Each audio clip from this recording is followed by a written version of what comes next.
Right guys, what is going on? BusterBarnes here, bringing you my match recap / review of Chelsea's 3-1 win at home to Leeds in what was Chelsea's first home game with fans since the whole outbreak of the coronavirus earlier this year, so that was awesome to see. I'll be getting onto all of that and the general match overview, as well as giving you guys my player ratings and adding up some points for my player of the season point scoring system. So if you guys do enjoy, please be sure to leave a like, comment down below what you thought of the game and your player ratings as well, and as always be sure to subscribe for more Chelsea FC content. My preview for our game against Krasnodar will be out later today, so do stay tuned for that. But if I get onto our previous match against Leeds, we did see a 4-3-3 and it was the formation that we all did expect, with the players as well. Giroud getting his well-deserved start up front after that absolute dream performance against Sevilla in the Champions League. But actually, it did not start to a great foot when Leeds actually did break through a really nice ball from Calvin Phillips, which just finds its way really nicely to Bamford,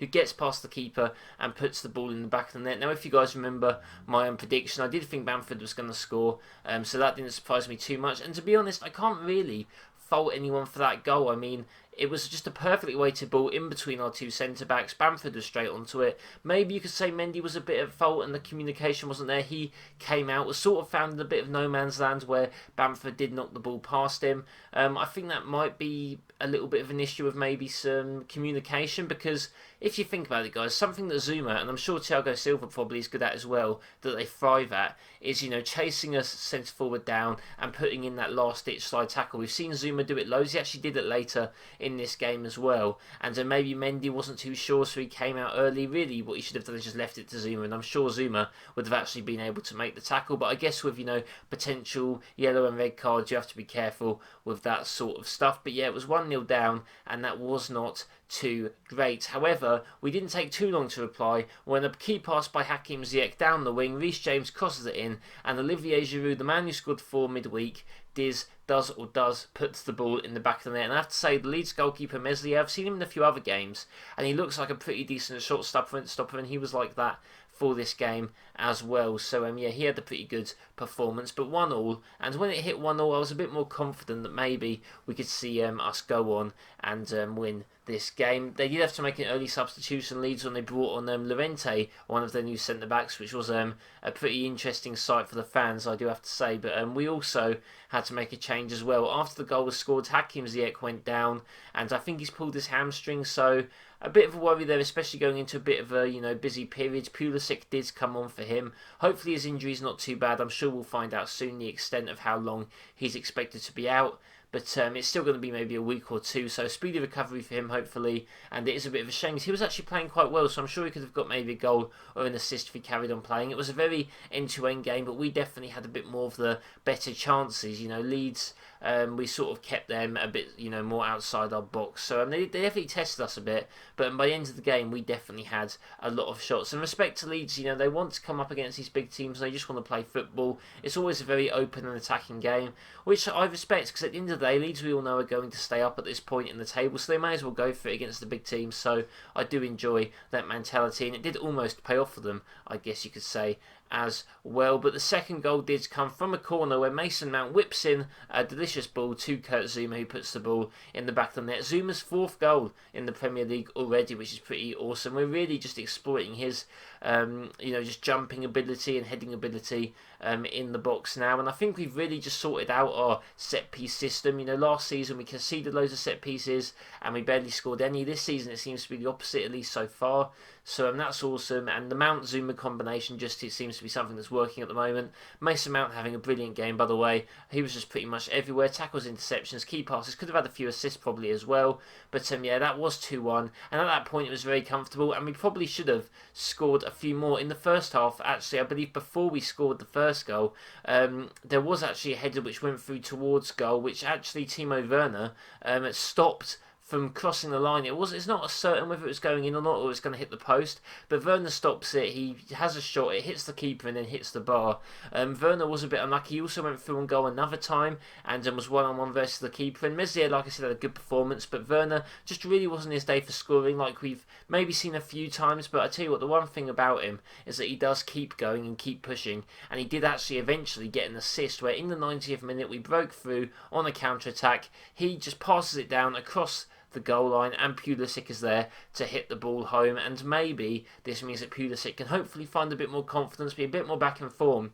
And I tell you what, if we have Pulisic like how he was for, the restart period of last season, it's going to be absolutely crazy how good this team is with his attacking ability. But it was a very good performance. We did, I believe, keep, their chances low. I believe the XG was something like 4.5 to us and maybe just under 1 for them. So still a pretty decent display all around from the team. And a good win. I mean, I wasn't too sure about this fixture. Obviously, the history of Spygate and the history of Bielsa and Lampard, I wasn't too sure. I thought Leeds can maybe pull off a bit of an upset. So this is actually a very good result, in my opinion, to get the 3-1 win. Obviously one more than I predicted. I predicted 2-1, with Giroud and Bamford scoring actually, so I was almost spot on, but just missed out a little bit, unfortunately. Or I should still say fortunately, because we still did win the game. But that's my overview of the match. Let me know what you guys thought in the comments below. And getting on to my player ratings, and I'm going to be starting off with Mendy, and I believe probably getting his lowest rating yet, which isn't even that bad. It's a 5.5 out of 10. As you guys know, 6 is the base rating where you've had an alright game. I am going to give him a 5.5 because at the end of the day, he did make a bit of an error. I don't know if it was as much of an error as people said, but he did come out, did get the ball knocked past him by Bamford, who did put the ball in for a goal. I believe it's been counted as an error on the Premier League statistics. I've seen some people actually on Twitter saying how we're not talking about this error enough because if Kepa made it, it would have all been livid. Well, the difference is, guys, if Kepa made that, that would have been probably his 100th mistake for Chelsea, whereas that's Mendy's probably first mistake, even if you called it that. So, I'm not going to really, rag on him. I just think a 5.5 is deserved. He was decent throughout the rest of the game. Wasn't really forced to make too many big saves, but he was comfortable, he was composed, and he didn't let that mistake, if it was so, get to him. So, a 5.5 from him. Now, usually if we keep a clean sheet, I give everyone in the back line a 7. We didn't keep a clean sheet, but I am still going to be giving Chilwell and Thiago Silva a 7 out of 10. Like I said, we kept the XG of Leeds below 1, so I still think that shows a decent defensive display. Like, their goal was really only the good chance, and it was really a piece of magic by Phillips, that pass through to Bamford, where it wasn't even really our defence's fault. And I mean, either way, that goal did come from the other side of the pitch anyway. Chilwell, Silva, I think they did their jobs. They made tackles, they won aerials. Chilwell, I believe, near the top for aerials won. And they're just solid and just showing like how our defence has really transformed. It'll still be interesting to see what we do with Thiago Silva as he's getting old, like who will eventually replace him. I guess we'll see. But 2 7s for them. I think they still performed very well. 7.5 for Kurt Zouma, mainly because he scored the goal, so I thought I'd bump him up another 0.5.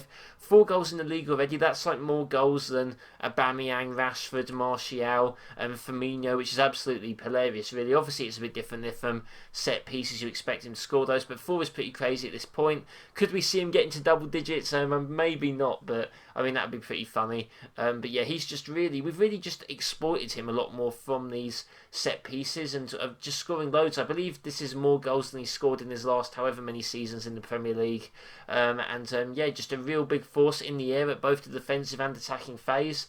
And just awesome. Like I said, he made a pretty good last-ditch tackle as well during the game. So good performance from him.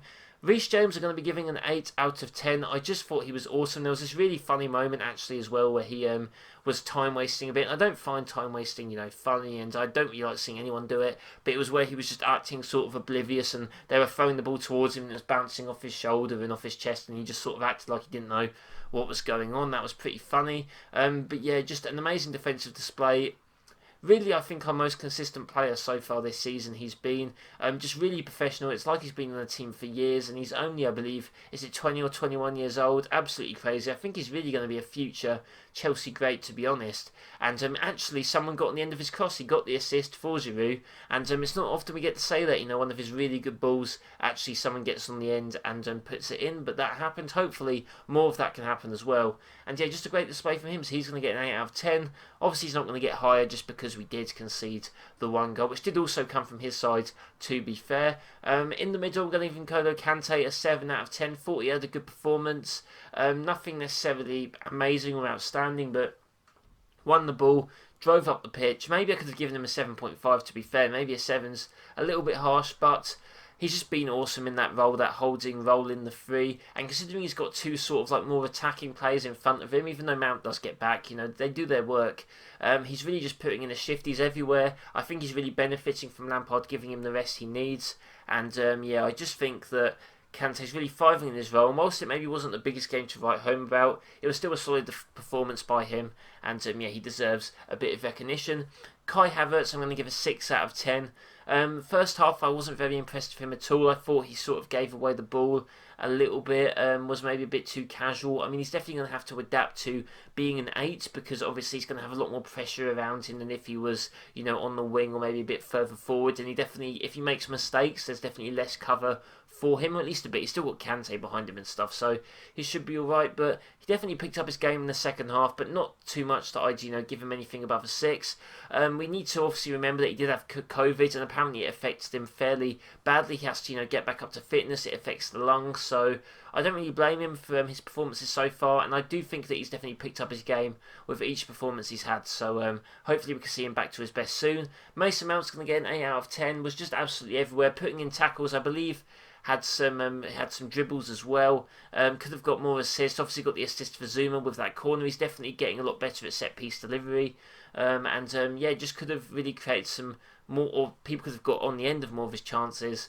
And I just think it was a very just complete display from a number 8. I think this is where he has to play. We all know this. He's really thrived since being in that role. And Mason Mount, a complete performance from him. I believe he got man of the match actually from the Chelsea fans on Twitter, and it was fairly deserved, I do have to say. Going on to the front three, Ziyech and Werner, I'm going to each give a 6.5 out of 10. Now Ziyech is a little bit different. He was only on for about 30 minutes, but I think he looked good. He had the key pass to Rhys James, who delivered the cross, and I think he looked quite lively and he looked decent. So I'm going to give him a 6.5 for his, limited minutes on the pitch. Werner, obviously I would have given him less if he didn't get that assist, but he did miss the chance. He sort of ruined the chance from Giroud's header at the start of the first half. There was also maybe one or two other shots that he should have put away. Meslier made decent saves, but you still expect someone like Werner to put them away. But, he keeps driving. That's something you can't knock Werner for. He keeps pushing, he keeps driving forward, and he did eventually get the assist. A really nice run. He's so fast, isn't he? He's just crazily quick. Gets through the Leeds defence, squares it across to Pulisic. And, probably would have given him a 5.5 if he didn't get that assist. But also, you have to give him credit for how his head's always, up. He's always, still pushing forwards. Even if he doesn't, it's not his day. So you've got to give him some credit for that. He's got really just a great mentality. Going onto the bench, Abraham and Kovacic did come on later in the game. They're both going to get 6s. They came on just a bit too late to really add much. Pulisic's going to get a 7.5. He did play most of the game, obviously coming on for Ziyech, and he did get a goal. Hopefully that goal is going to be what he needs to, get back to his best. Very energetic, did I believe about 5 dribbles in the match. Just a very good performance, very solid, a lot better than his performance against Sevilla, and hopefully with a few more games we can see him back to his best. But those are going to be my player ratings, guys. Do let me know in the comments below how you would rate these players. If I get onto my player of the season point scoring system, where I give players up to 3 points based on their performance in this game, and we'll see how that tallies up afterwards, I'm actually going to give 2 players 1 point, 1 player 2 points, and 1 player 3 points. The 2 players that will be getting 1 point are Olivier Giroud and Kurt Zouma, both getting a goal in this game, and I think that it was just good performances. Giroud continuing his goal scoring form, but also Kurt Zouma getting us the goal that edged us over Leeds from the equaliser. And I think you've got to give Zouma credit for the amount of goals that he's scoring as a centre back. So I think they both deserve the 1 point. 2 points and 3 points. It was hard on how to toss this up, but I am going to be giving the 2 points to Rhys James, mainly because he didn't win man of the match from the vote. I believe he was second, and I think that's probably fair enough. He got the assist, and just a really great all-round performance from him. Just the most consistent player we've got so far this season, meaning the 3 points will go to Mason Mount. Just a complete number 8 performance, an assist, could have scored a goal, could have got some more assists as well, did his defensive work, progressed up the pitch. There's not really much more that you can say about Mason Mount, just really thriving in this role under Lampard. And if he can add maybe a few more goals to his game, he's definitely going to become one of the more complete midfielders in the Premier League. So he's obviously still young though, so we're going to see that development, but that is how my players' points are going to turn out, guys. If you see on the screen how the points are adding up so far, still plenty of the season to go, but if you guys did enjoy, please be sure to leave a like and comment down below your player ratings and who you'd give the 1, 2 and 3 points to as well. I'd love to see. Let me know just anything that you're thinking about Chelsea at the moment. This really good run of form, I believe maybe 15 or so games unbeaten, pretty crazy. Like I said, my preview for the Krasnodar game will be coming up later today, so do stay tuned for that. I hope you all have a nice day, and I'll see you next time.